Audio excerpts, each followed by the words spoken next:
So we're live. So welcome everybody. We have Thanks, man. Joshua Young, and no Jesse Young and Joshua Stern from Envaya. And yeah, so we'll be getting to meet you guys and know what you're about, know a bit more about your platform, the Envaya platform, and especially the Envaya SMS, and generally your thoughts about technology, current technology trends in sub-Saharan Africa, your experiences working in sub-Saharan Africa, and just to get you to know your thoughts, and so that people will get to know what you're about. So I guess you may want to do a general introduction of yourself, so that we know who we're talking to.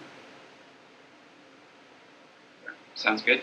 So I'm Joshua Stern. I'm Envaya's executive director and co-founded it with Jesse. He'll introduce himself in a moment.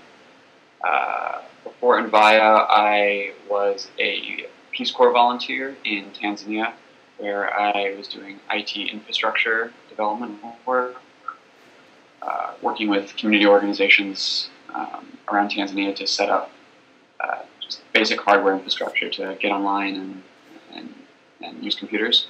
And before that, I was a Stanford computer science graduate. That's the gist of it. All right. My name is Jesse, and I'm the Chief Technology Officer of Envaya. And as Josh said, Josh and I, as well as our colleague Relina Kaposi, founded Envaya about 2 years ago. And before that, I was actually met Josh at Stanford freshman year. We were coincidentally in the same dorm, and at Stanford, I ended up studying electrical engineering and computer science. I stayed for an extra year to get a co-term degree while Josh went off to the Peace Corps, and was also involved with being a teaching assistant for the introductory computer science courses at Stanford. I guess that's about all for now. So how did Envaya come out of all of this? What's Envaya? Who is Envaya? How did you come about the idea for it? What's it about? So the idea for Envaya came out of while I was a Peace Corps volunteer. As you've seen, really the last 5 years in Africa there's been this explosion in terms of accessibility to the internet. The cost of computing is going down, accessibility is going up. You can be in even rural communities and have find internet cafes or someone with a cheap netbook and a little USB modem to get online. But a lot of these users, or a lot of these people, would have a very limited limited tools in terms of actually being able to use the internet in a meaningful way. In my work as a Peace Corps volunteer, I would go around and I would work with a lot of community-based organizations, which are grassroots development organizations ranging from local reforestation projects to local advocacy groups, really the on-the-ground, like boots on the ground aspect of international development. And despite these groups doing really the best work that I could see on when I was there, they are incredibly isolated from both each other and from the larger development sector that is trying to support them. And a lot of them know what the internet is, especially as it's showing up in their communities, but there's this software gap, and that a lot of existing technologies online are really heavy, high bandwidth, not necessarily easy for new internet or new computer users to use, not really optimized for the needs and challenges of these users. So we launched Envaya as first as a platform for these grassroots development organizations, civil society organizations, as we call them, CSOs, a tool for them to very easily and simply establish a web presence, and then from there find other similar CSOs and connect and collaborate, and publish online, and then beyond there provide organizations that support them, large development agencies or grant makers, organizations that post volunteers with CSOs. We work with these kinds of organizations to give them tools to better engage and communicate with these organizations at the grassroots level. Yeah. So basically, you create technology tools for NGOs to enable them do what they do best. So they focus on their core competence, and they rely on the collaboration tools that you provide. We have exact grassroots CSOs, and then we develop custom software as well for the larger. So what are some of these tools that you've developed? And the real idea there is, and the real idea there is that there's just wealth of experience at the grassroots level, and it's just they just need better tools to get their stories out and connect and collaborate. That's what Envaya is all about. So in terms of the tools, some of the key services and products that Envaya has for these NGOs, could you tell us some of the major tools that you've developed for these guys? Sure. For the grassroots CSOs, the interface has really been built from the ground up to be usable in very, very low bandwidth environments by users with very limited computer skills. So every aspect has been designed to be incredibly simple and easy to use, and there's a lot of Jesse can perhaps go over some of the just technical aspects that go into making a software platform for a low connectivity developing world environment. Sure. Are you done? Any other sure.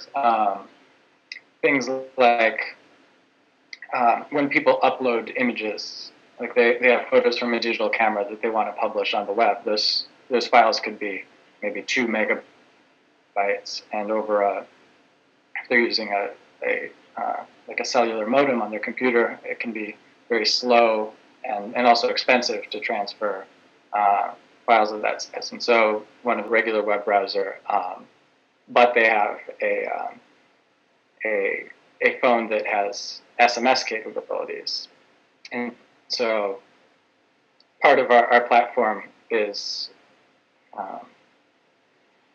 a lot of what we do is adapting to those different means of communication. And in order to enable people to use Envaya for SMS, we've developed a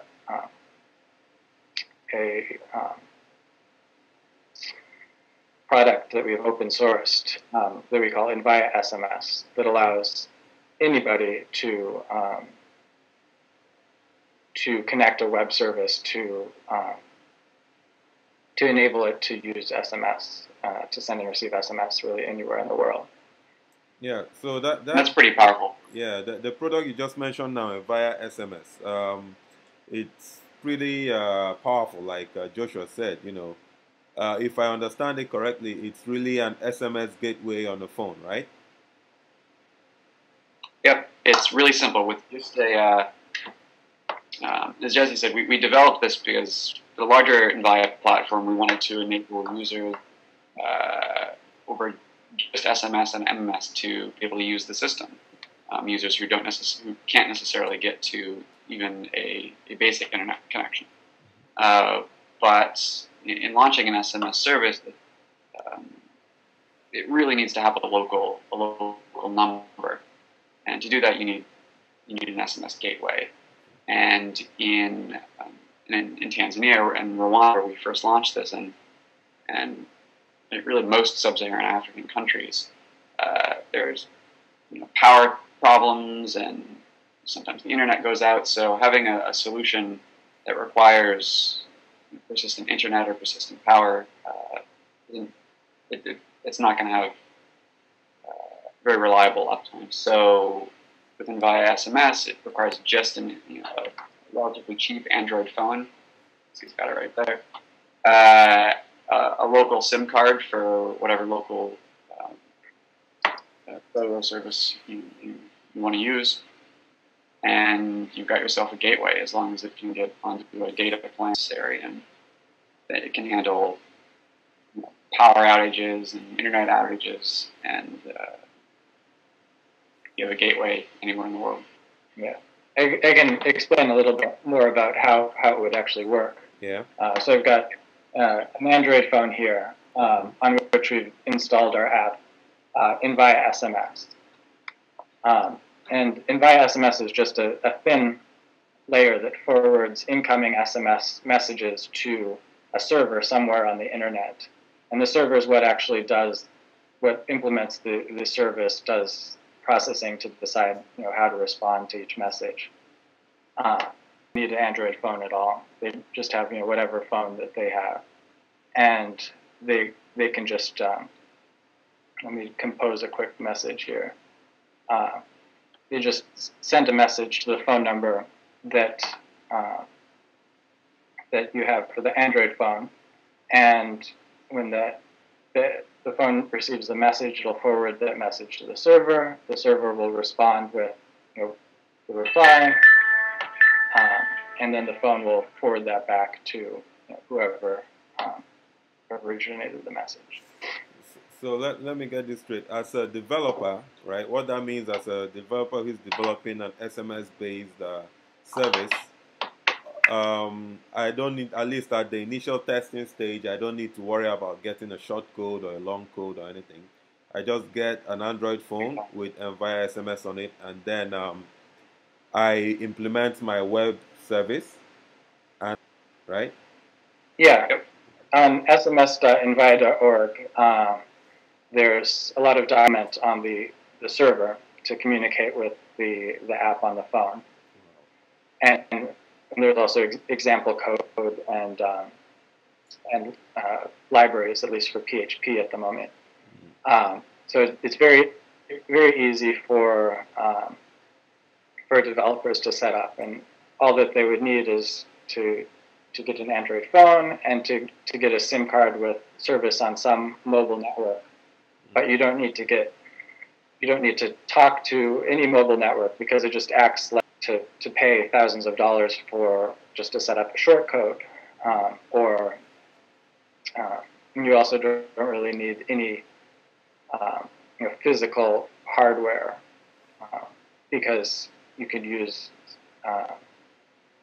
for your server something like Amazon Web Services or Linode, and it's pretty simple to set it up. Okay. Yeah, and even beyond testing, it makes, in terms of scalability of the service, it's powerful. I mean, as you're trying to scale across multiple countries, every country that you enter, you just need one of these phones with a local SIM card and via SMS running on it, pointed to your web service, and you're good to go. So even beyond testing, I mean, we're using it in a full production environment. And the person who's maintaining the actual phone doesn't need to be a developer with the ability to really understand the programming and APIs. All they need to do is know how to use a phone, and so it makes it a lot easier to maintain. Yeah,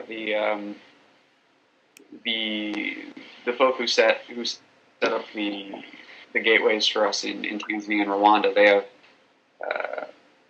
don't have computer science degrees and very limited people backgrounds, and they were able to set it up with just some basic email instructions from Jesse. So it's that's pretty really easy to use. You can use an Android phone. You can set up one of these gateways. You know, the tools and products that you've built to support NGOs in, I assume most of them, if not all of them, are in sub-Saharan Africa. So maybe you could expand a bit on, you know, what your vision for your strategy is for Africa, and maybe some of your plans for the future. Sure. You know.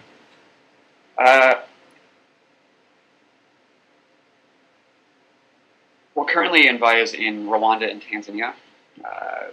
Since launching in Tanzania in the summer of the American summer, so May or April of 2010, there's over 750 CSOs, civil society organizations, using Envaya in Tanzania, which is over 25% of the country's civil society organizations. It is estimated to be about 3,000 in Tanzania. So that's a user penetration of over 25%, which is remarkable for really any web service, and especially remarkable for a web service in a country like Tanzania that's where there are so many technical challenges.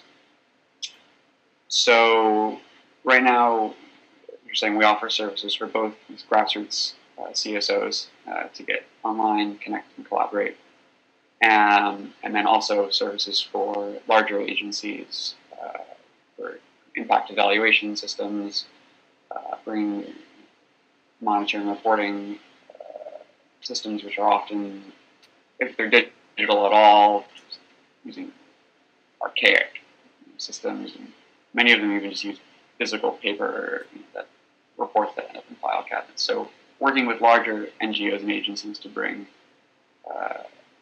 make their processes easier and electronic. So as we expand in the future, we're expanding both geographically and technologically. So that means entering more countries. Currently, I guess next on the roadmap are just the rest of larger East Africa, Uganda, Zambia, Kenya, Eastern DRC, and also looking into some West African countries. And then programmatically, we're talking to a lot of development agencies and NGOs to build out the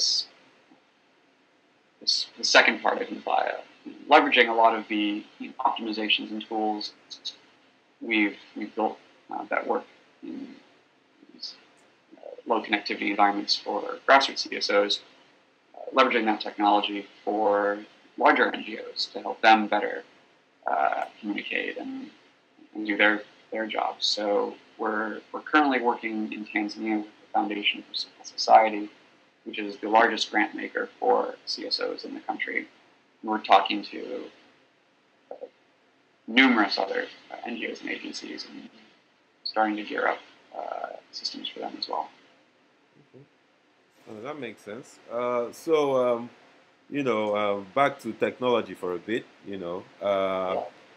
Given all the investments is made in technology, building the Envaya platform, Envaya SMS. Just out of curiosity, so what technologies right now do you think are key or that are making waves that excite you, that you like to see more of, or that you're working on that, Yeah. Well, I mean, I think the most exciting thing, so we're talking in Africa, I'm assuming, what we're talking about, really just the dramatic increase in accessibility to the internet in terms of with like the price drop of netbooks and price drop of little USB modems, as well as price drops in smartphones like Androids or Android phones. And even a couple of years ago, when we launched Envaya, a USB modem was more than how much, $200, Jesse, $100 in Tanzania. Now you can get one for $15. And Android, you're starting to see them even out in rural communities, whereas a year ago, smartphones were just for the elite. So with the direction things are headed, I think there's a lot of opportunity for even just beyond the issues Envaya specifically tackling with civil society and development problems, but and start delivering tools, technology tools to regions of Africa that previously had no accessibility at all. Yeah, I also find exciting to plug our own technology. How tools like Envaya SMS make it a lot easier for African developers to develop all kinds of services based on SMS and even with integrations like mobile banking. It just opens up a lot of possibilities for things that people can do. Okay. So yeah, and I mean, at the end of the day, we're most excited about Envaya itself, what we're building. Obviously, if you look at Tanzania, where 2009, it's estimated less than 5% of the country's civil society sector had any website whatsoever, and most of them were very basic, nominal, really awful websites that were very rarely updated, often down. The civil society sector just wasn't using the internet, and just wasn't using it. And in less than 2 years since Envaya launched there, it's spread like wildfire. I mean,